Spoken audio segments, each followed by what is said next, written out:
જોરથી બોલો, કેમ કે આ જ જગ્યાએ કદાચ 2022 માં આપણે મીટિંગ કરેલી અને આખી સરકાર હલાવી દીધેલી. જય આદિવાસી.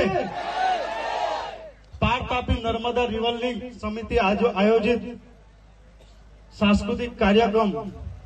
મને યાદ છે કે વાંસદા ચીખલીના ધારાસભ્ય આનંદભાઈ પટેલ સાહેબ આ જ જગ્યાએથી એક હુંકાર કરેલો કે જે પણ ડેમનો પહેલો પથ્થર મૂકશે ને એ હાથ નહીં રહેવા દેશું. એ તાકાતથી આનંદભાઈ બોલેલા અને અમને બધાને તાકાત આવેલી. એવા વાંસદા ચીખલીના ધારાસભ્ય આનંદભાઈ પટેલ સાહેબ, ડાંગથી પધાર્યા છે મંગળભાઈ, લખીભાઈ, તમામ આગેવાનો, સરપંચીઓ, ડોક્ટર નીરવભાઈ, જયેન્દ્રભાઈ, કમલેશભાઈ, તમામ આપણા દરેક લડાઈઓમાં, દરેક રેલીઓમાં સાથે હતા.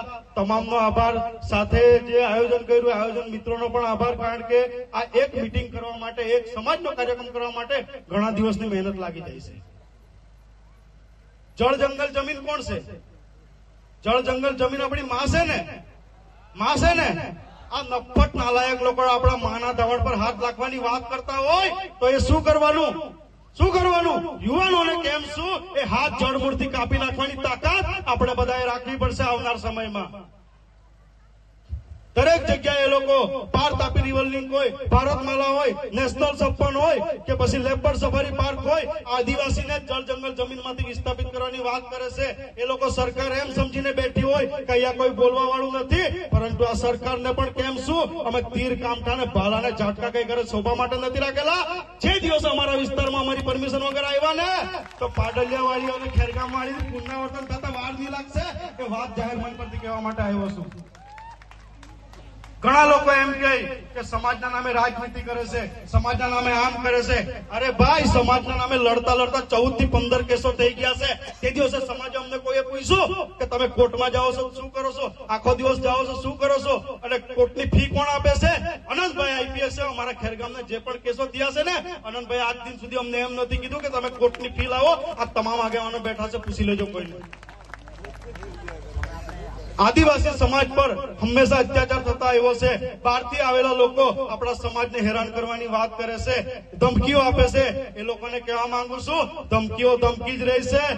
અમે સંવિધાન અને કાયદો અને વ્યવસ્થા જાળવવામાં માનીએ છીએ. બાકી અમે તમને આજે ખુલ્લા મંચ પરથી કેમ શું જગ્યા તમે નક્કી કરજો. આદિવાસી સમાજને સંછેડતા નહીં. ગ્રાઉન્ડ તમે નક્કી કરજો, તારીખ તમે નક્કી કરજો. આદિવાસી સમાજ તાકાતથી આવી જશે ત્યાં. ઘણા લોકો એમ કે કલ્પેશ પટેલ આમ કરે, કલ્પેશ પટેલ તેમ કરે. અરે ભાઈ, કલ્પેશ પટેલ બધું જ કરે છે, પણ તમને કેમ શું એકલો જ ફરું છું? તાકાત હોય તો આવી જજો મેદાન. મારા મિત્ર યુસુફ ગામિત આજે આવ્યા નથી, પરંતુ એમણે સંદેશો મૂકેલો છે કે ભાઈ આપણા સમાજના લોકોને કહેજો આ અન્યાય સામે લડતા લડતા 14 કેસ હતા. આ નફ્ફટ નાલાયક લોકોએ એક્સપાયરી વગરના ટીયર ગેસ છોડીને 15 કેસ દાખલ કર્યા છે.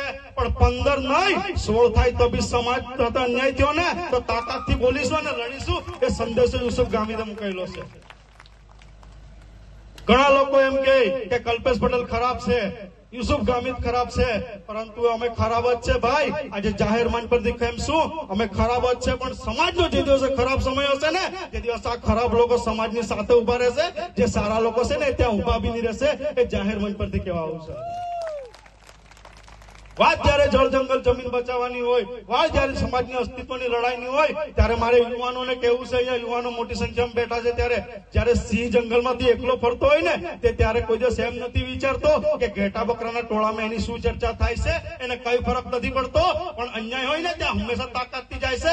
એ વાત ચાસમાંડાની ધરતી પર કહેવા આવ્યો છું. રમેશભાઈ ખામડા હતા, આજે નથી આવ્યા, પરંતુ 2018માં અમારે ત્યાં એક મીટિંગ કરી ગયેલા. અમે 5 જ આગેવાનો ભેગા થયેલા, પરંતુ 5 જ આગેવાનોને એવી તાકાત આપીને ગયેલા ને કે આજે બી ધરમપુર તાલુકામાં કોઈ પણ અધિકારી ખોટી રીતે હેરાન કરે ને તો એના ખુરશીના પાયા હલાવી નાખવાની તાકાત આદિવાસી સમાજ સારી રીતે રાખે છે. એ વાત કરવા આવ્યો છું. બાકી અન્યાય જ્યાં પણ થાય કોઈ દિવસ કોઈ ડરવાનું નથી. જ્યાં પણ અન્યાય થાય તો યાદ કરજો, જેવાને તેવી જ ભાષામાં જવાબ આપવાની તાકાત આ કલ્પેશ પટેલ સારી રીતે રાખે છે. મોત કાલ આવતો હોય તો આજ આવે, કલ્પેશ પટેલને ફરક નથી પડતો, પણ જ્યાં પણ અન્યાય થશે ને ત્યાં હંમેશા તાકાતથી બોલીશ. જય આદિવાસી. ખૂબ ખૂબ આભાર કલ્પેશભાઈ. હવે પછી